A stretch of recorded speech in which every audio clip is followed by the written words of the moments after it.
Well, hi everyone. Welcome to the Buffett and Beyond Research Saturday ETF report, where we're going to show you something very neat in here. And this is October 19th, 2024. And remember, if you want to live on this beach like Jimmy Buffett once did, you've got to learn how to invest even better than Warren Buffett does now.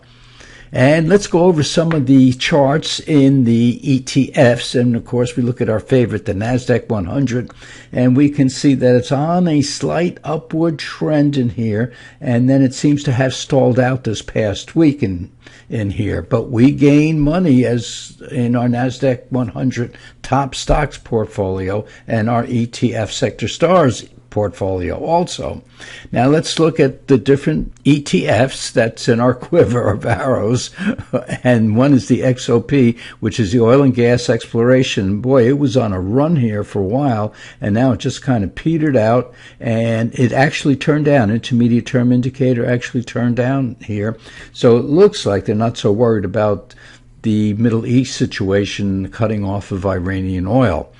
And when we look at the energy, we see the same thing pretty much with the XLE, which is the energy ETF that we use, and we can see it also turned down. In fact, the XLE energy ETF and the XOP oil and gas exploration pretty much follow each other. And when we look at technology, we see, well, we've had this rally in here lately, and again, this week it stalled out. We had a tough day on Tuesday when the market really fell in there and wanted to test this 20-day moving average in here, and then has come back and is pretty much doing nothing. And yeah, of course, the market is waiting because of the election in about 3 weeks, and one candidate wants to raise taxes and the other candidate wants to raise tariffs, which of course in turn costs us money, no matter how you look at it. So each person is going to cost us money. And here's the semiconductor, the XSD that we use, and we can see that it has been going up slightly, and that's why our portfolios of the top stocks of the QQQs and the top stocks in the sector stars have done well, because these ETFs have been on a slight uptrend. It would be nice if it was going up straight, but of course the market never does. And this indicator down here is still positive. Let's look at the transportation, which did very well for a week in there, and then all of a sudden has flattened out and has started to come down again, and it will be testing this 20-day moving average in here pretty soon. And remember, as the transportation averages go, so goes the industrials and the general market. But it has, because products have to be shipped, or I should say raw materials have to be shipped to the people who make the products. And then those products, once they're finished, need transportation in order to get to the sales point or the warehouses where they're then sold to us. So it looks like it's taken some time off, and they're starting to worry about the election coming up and who's going to be best for what stocks, and everybody has their own opinion. If this one wins, well, those stocks are going to be okay and those stocks are going to be hurt, and if the other one wins, same situation. So we're looking at this topping out a little bit in here. We are definitely overbought in this market. When we look at the utilities, they had a really nice run, and then all of a sudden, boy, oh boy, they took quite a dive in here below the 20-day moving average and now above it once again. But it's kind of playing with this past high in here. It did make a new high in here, right in here, and that's been it for now. And let's look at healthcare. It's not doing anything. It's just gradually going down here. And we are kind of a little bit oversold, but not much. And this indicator just does not know where to go, because the market itself in the healthcare sector doesn't know where to go. And when we look at the industrials, whoa, all of a sudden we do see a rally in here. And folks, this is what happens when we see a rally. And we're going to go to the computer program in a second, and I'm going to show you how to get there and how to do that. But the result was this chart. We took the top 6 stocks and we did a 5-year chart. Black line is the S&P 500. So we're comparing these stocks to the S&P 500. Nothing excites us much in here. This bottom line is United Airlines, and they are doing terrible. We just don't like the airlines. They are too cyclical, and their competition is too great, and it's just too costly to keep those planes in the air.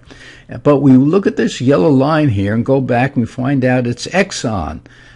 Not Exxon, Axon, I should say. So we have Axon in here. Now, we also, I want to show you something before we go any further. We also have Paycom and Paychex down here. So Paycom is this orange line, and Paychex is this brown line. Both of them underperforming the S&P 500. And the thing is that both of these stocks, Paychex and Paycom, have good, clean surplus ROEs.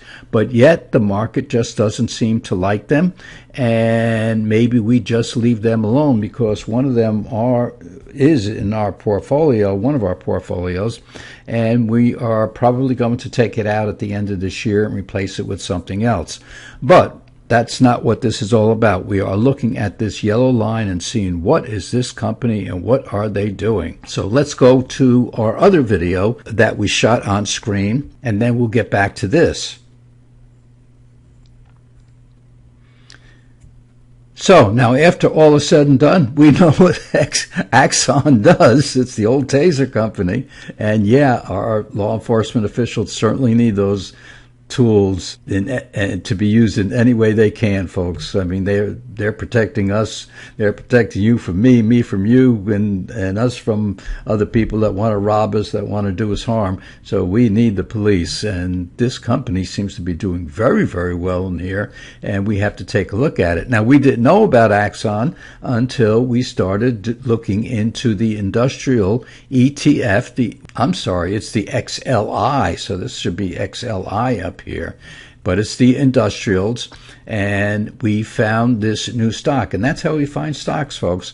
So with our portfolios up again this week, and I don't want to drag this on too long, but they're up a little bit. We'll look at those again during the week. But right now, it looks like we found another stock, and we're going to look a little bit deeper into this because it might replace the Paycom or the Paychex that we've been talking about. So, folks, we had a pretty much do-nothing week. We had a scary day on Tuesday and seemed to be back to normal, and the market now may do not much over the next 3 weeks as we get closer to the election, because the election itself will be a market-moving event, and everybody's going to look at it differently, and they're going to look at different stocks in different ways. And, boy, we're just going to have to maybe shut off our computers for the next 3 weeks and concentrate on us getting out and voting. But which stocks are going to be hurt, which stocks aren't going to be hurt. The key is that we have stocks that are making money, and they're still going to be making money after the election.